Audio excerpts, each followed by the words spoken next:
Hello friends, আজ মধ্যপ্রাচ্যের দেশ জর্ডান আর ইসরায়েলের ভ্রমণ কাহিনী শোনাচ্ছি। আমরা কলকাতা বিমানবন্দরে সবাই জড়ো হয়েছি।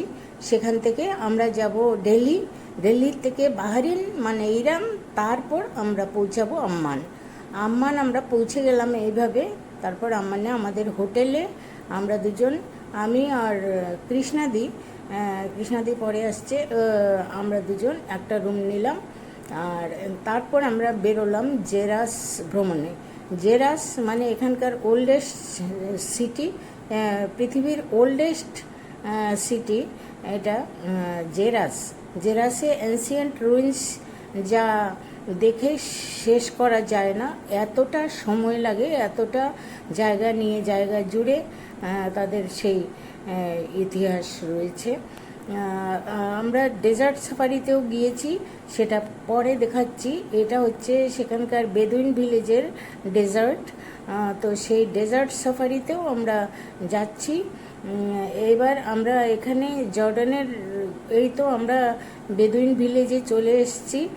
এই যে সুলতানা লাক্সারি ক্যাম্প, ভারী সুন্দর এখানে টেন্টগুলো, খুবই সুন্দর। আর বিশাল এলাকা জুড়ে তাদের ব্যবস্থাপনা, সমস্ত যেখানে ফাংশন হচ্ছে, খাওয়া দাওয়া হচ্ছে।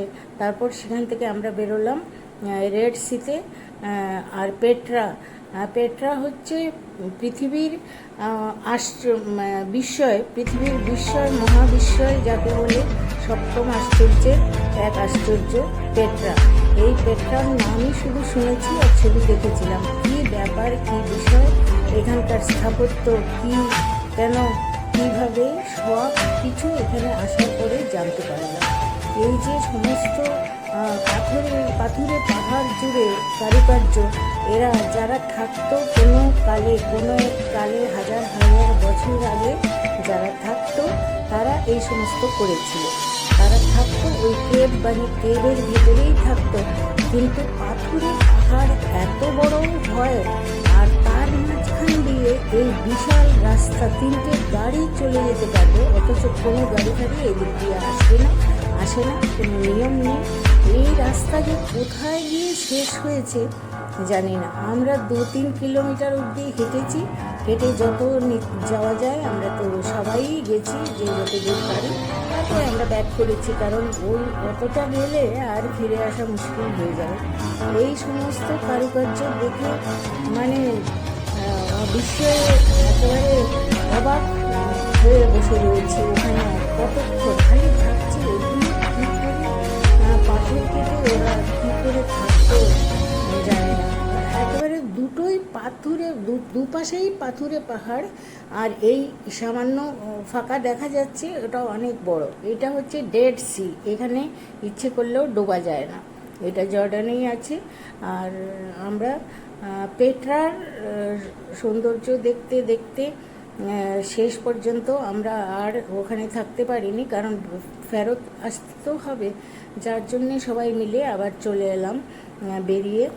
তবে আসতেও যতটা যেতে সময় লেগেছে তার থেকে বেশি সময় ফিরে আসতে লেগেছে, কারণ যাওয়ার সময় একটা উৎসাহে নেমেছিলাম, আর ওটা ডাউন ছিল। আসার সময় সেটা আবার আপ, এই যে দেখা যাচ্ছে আপ, এই আপ উঠে আমাদেরকে জায়গাতে পৌঁছাতে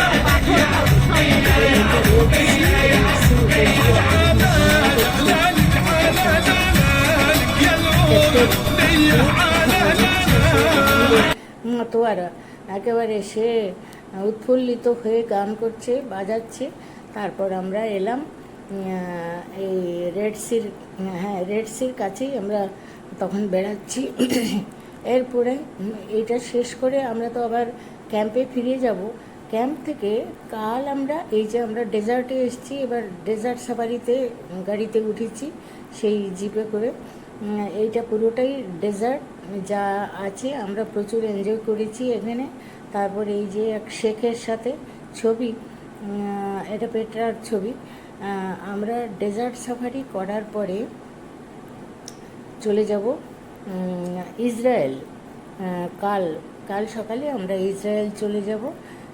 ও পাশে ইজিপ্ট আছে, এই যে রেড সি তার এপাশ ওপাশ দেখা যায় এখানটাতে, এই রেড সির এপাশ ও পাশটা দেখা যায়, ও পাশে হচ্ছে ইজিপ্ট। সুতরাং আর এটা হচ্ছে এখানে প্রচণ্ড কড়াকড়ি একটা বর্ডার ক্রস করতে, সাংঘাতিক কড়াকড়ির ভিতর দিয়ে আমরা জর্ডান থেকে ইসরায়েলে এলাম। একে তো ইসরায়েলে তখন তো খুবই ভালো ছিল, আমরা ঘুরলাম, এত যে ঘুরেছি আমরা কোনো কিছু টেরও পাইনি। ঈশ্বরের অসীম দয়া না হলে আমি যতগুলো জায়গাতে গেছি সব জায়গাতেই, এখানেও ইসরায়েলেও হয়েছিল বোম ব্লাস্টিং আমরা আসার পরে। আর বাকি শহরগুলোর গল্প তো সবাই জানে, কারণ হচ্ছে শ্রীলঙ্কা যখন গেছিলাম ফেরত আসার পরে শুনলাম সেখানে অর্থনীতিতে ধস পড়েছে, ধস নেমেছে, সুতরাং আমরা এগুলো পাইনি।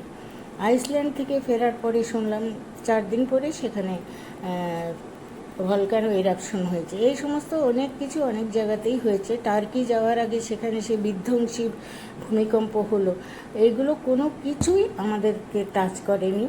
এটা একমাত্র ঈশ্বরের দয়া ছাড়া আর কি হবে, এটাই আমি মানি। আমরা ইসরায়েলে চলে এসেছি, ভগবানের দেশে, এখানে ভগবান যিশুর দেশ এটা, এখানে তিনি জন্মেছিলেন, এখানে তিনি এই জেরুজালেম এটা, এখানে এই যে চার্চটা ওনার, যেখানে তাকে এই যে ক্রুসিফাইড করা হয়েছিল সেই জায়গাটা দেখতে গেছিলাম। আর খুব ভারাক্রান্ত মন নিয়ে, কারণ হচ্ছে এই সমস্ত ওনার সম্বন্ধে অত গল্প তো আমরা জানতাম না। এখানে আসার পরে সমস্ত চার্চে বসে সমস্ত গল্প, সমস্ত কোথায় কি হয়েছিল সব আমরা দেখলাম, জানলাম, শুনলাম। আর সত্যি কথা বলতে কি, ওই যেখানে ওনাকে ক্রুসিফাইড করা হয়েছিল সেই জায়গাটা দেখে বড় মনটা খারাপ হয়ে গেল। কত কিছু জানলাম এখানে, আর বলার কিছু নেই। আর এটা হচ্ছে সেই চার্চের ভিতরে। আর আমরা এখানে আরও কতগুলো চার্চ দেখেছি তাদের, যেহেতু এটা জেসাস ক্রাইস্টের দেশ, সুতরাং এখানে চার্চ অনেকগুলো চার্চ আছে, অনেক ঘুরেছি, অনেক কিছু দেখেছি। এই আমরা বসে রয়েছি, অপেক্ষা করছি বাস কখন আসবে, তারপর আমরা আবার হাঁটতে বেরোবো। এখানে আর যা রয়েছে সব দেখব। আর এই আমার সাথে এইটা হচ্ছে বেথলেহেমে যেখানে ছিলাম সেখানকার হোটেলটা।